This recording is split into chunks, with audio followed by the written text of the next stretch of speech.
22వ వచనం. మత్తయి సువార్త 6వ అధ్యాయము 22వ వచనం.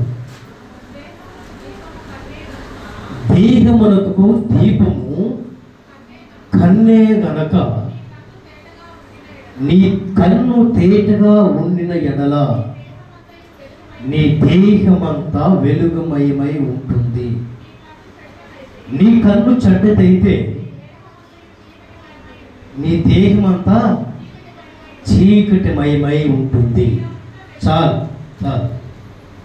నీ దేహాన్ని అంతటికి ఏదంటే కన్ను. ఒకప్పుడు పాపం చేయాలంటే ఎక్కడికెక్కడికో పరిగెత్తి పాపం చేసేవాడు. ఇప్పుడు సాతానుడు బాగా తెలివి కలిగిన వాడు. ఈ టెక్నాలజీ పెరిగే దినాలలో సాతానుడు కూడా ఆలోచన చేసి పాపం ఎక్కడికో పరిగెత్తాల్సిన అవసరమైన సాతానుడు నీ చేతులు పెట్టిన మొబైల్ అని దాంట్లోనే నీ కన్ను దేనికి బానిస అయిపోతుందంటే తిండికైనా పక్కన పెట్టి ఉంటావు కానీ సెల్లు లేకుండా ఉండలేము. అర్థమవుతుందా? దాంట్లో ఏమున్నాయి? చెడు మంచి రెండు ఉన్నాయి. మనుషులు దేనిపైన ఆధారపడుతున్నాడంటే చెడ్డ దానిని దాన్ని చూస్తున్నాడు. దాని ద్వారా వారి కన్ను ఏమవుతుందంటే వెలుగుగా ఉండవలసిన ఈ కన్ను చీకటిగా పోయింది. వెలుగుగా ఉండవలసిన వ్యక్తులు ఎలా ఉన్నారంటే ఆకారు ఒక వ్యక్తి ఉన్నాడు పరిశుద్ధ గ్రంథంలో. ఈ ఆకారు జీవితంలో జరిగిన వ్యక్తి యొక్క విషయాలు ఏంటంటే కన్ను గురించి కొన్ని మాటలు చెప్తా. ఆకారుకి ఏమి కనిపించింది? బంగారపు కన్య, స్థిరాని వస్త్రము. దేని కనిపించాయి? కంటికి కనిపించాయి. దాని ద్వారా ఏమి కలిగిందంటే ఆశ పుట్టింది. దాని ద్వారా దేహం ఏమైందంటే అపవిత్రత పడింది. ముందుగా దేవుడిచ్చిన ఆజ్ఞ ఏంటంటే ఆ దేశంలో ఉన్న ఏ దానిని మీరు ముట్టకూడదు. ఆ దేశంలో ఉన్న ఏ దానిని మీరు తీసుకుని రాకూడదు. ఆ దేశంలో సమస్తము మీరు కాల్చివేసి సంహరించి వచ్చేయాలి. ఇది దేవుడిచ్చిన ఆజ్ఞ. అయితే కన్ను ఏం చేసి తెలిసిన దాన్ని దొంగిలించి తన గుడారంలో దాచిపెట్టుకుంటే పర్వాలే. దేవుని ఉగ్రత దిగి వచ్చిన తర్వాత చిన్న దేశమైన ఆయా దేశమైన యుద్ధానికి వెళితే ఎలా పరిగెత్తా తెలిసిన కంతిరీగులు పరిగెత్తారు. ఒక మనిషిని కంతిరీగులు తరుగుతూ ఎలా స్పీడ్గా తరుగుతాయో అలా పరిగెత్తుకుంటూ వచ్చారు. ఈ విషయం యెహోషువ తెలిసి యెహోషువ తన బట్టలు చించుకొని దేవుడైన యెహోవా సన్నిధిలో తన ముఖాలు నేల మీద వేసుకొని ఏడుస్తే, నువ్వెందుకు నా ఎదుటప్పుడు ఏడుస్తున్నావు? నీలోనే పలాని విషయం ఇది జరిగిందని చెప్పినానే. ఇశ్రాయేలు జన సమూహాన్ని అంతా పిలిపించి ఇతను అడిగారు. అడిగితే యథార్థను చెప్పలా, దాచిపెట్టుకున్నాడు. లాస్ట్ తెలిసిన తర్వాత ఆ వ్యక్తిని తీసుకొచ్చారు. ఒక్కరిని వదిలిపెట్టలా. తండ్రి చేసిన పాపానికి ఈ మాటలు చాలా చేసిన పాపానికి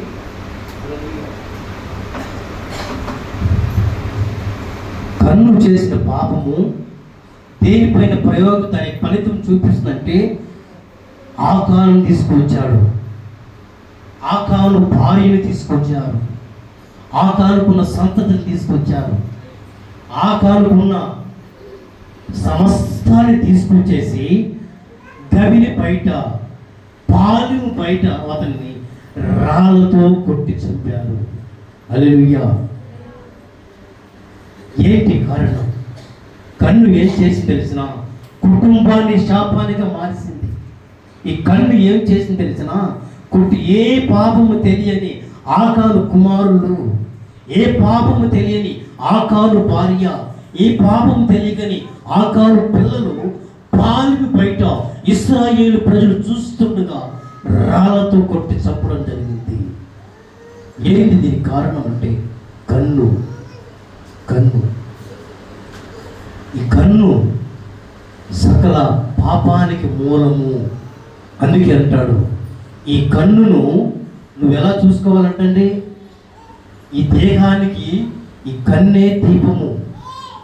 ఈ దేహము బాగుండాలంటే నీ కంటి చూపు జాగ్రత్తగా ఉండాలి. ఈ దేహము సక్రంగా ఉండాలంటే నీ కన్ను బాగుండాలి, నీ కన్ను జాగ్రత్తగా ఉండాలి. ఇంకో వ్యక్తిని గుర్తు చేస్తా. సాంసోను ఉన్నారు మనకు. ఇతనికి ఎలా ఉంది తెలిసిన? తిరుమారు ప్రదేశానికి పోమంటే ఆయాలనే పోయాడు.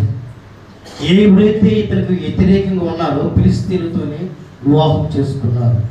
ఆ ఫిలిస్తీన్లతోనే పెళ్లి చేసుకున్న తర్వాత ఇంటికి వచ్చి మళ్ళీ భార్య దగ్గరికి వెళ్ళే లోపు భార్యతో ఇంకొకటి వివాహం చేసిన తర్వాత అక్కడ కొన్ని దినాలు జరిగిన తర్వాత మళ్ళీ ఎక్కడికి వచ్చారంటండి? ఎక్కడికి వచ్చారు? ఏ ప్రాంతానికి వచ్చారంటే ఆ ప్రాంతం యొక్క గాజా ప్రాంతానికి వెళ్ళాడు. ఆ గాజా ప్రాంతంలో ఏం జరిగిందంటే దెలీలాతో సహవాసం జరిగింది. చాలామంది అనుకుంటారు ఢిల్లీలోకి వేసి అని. అలా చిత్రీకరిస్తున్న ఢిల్లీలో వేసి కాదు. ఢిల్లీలో వేసి అయితే అంతఃపురంలో ఉన్నదని రాయబడింది. అర్థమవుతుందా? అంతఃపురంలో వేశ్యలు ఉన్నీరు.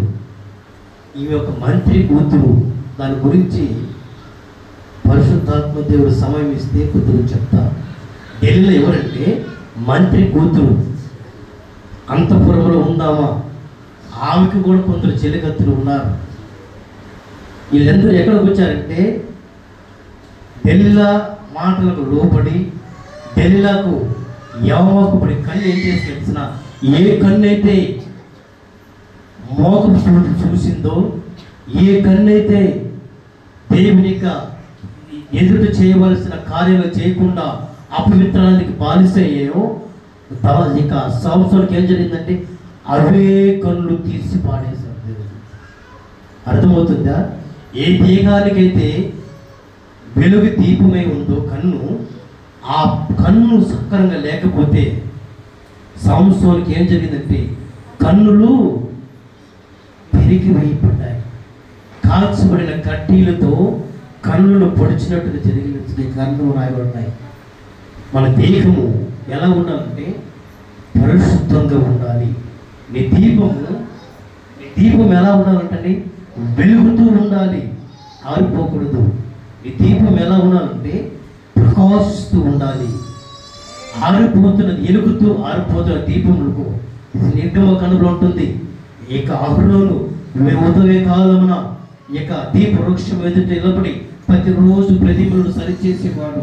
ఏదైతే ఆరిపోవడం వెలుగుటకు మధ్యలో ఊగిసలాడుతున్న ఆ దిక్కు నుసిని కత్తిరితో కత్తిరించేవాడని రాయబడి ఉంటుంది. దీని అర్థం ఏంటంటే అలాంటి అవిశ్వాస బ్రతుకు మనం ఉంటే, మనం అవన్నీ తీసుకేసుకోకపోతే, అవన్నీ సరి చేసుకోకపోతే నువ్వు ఎలా ఉంటుంది? ఆకానుకు పడిన గతి.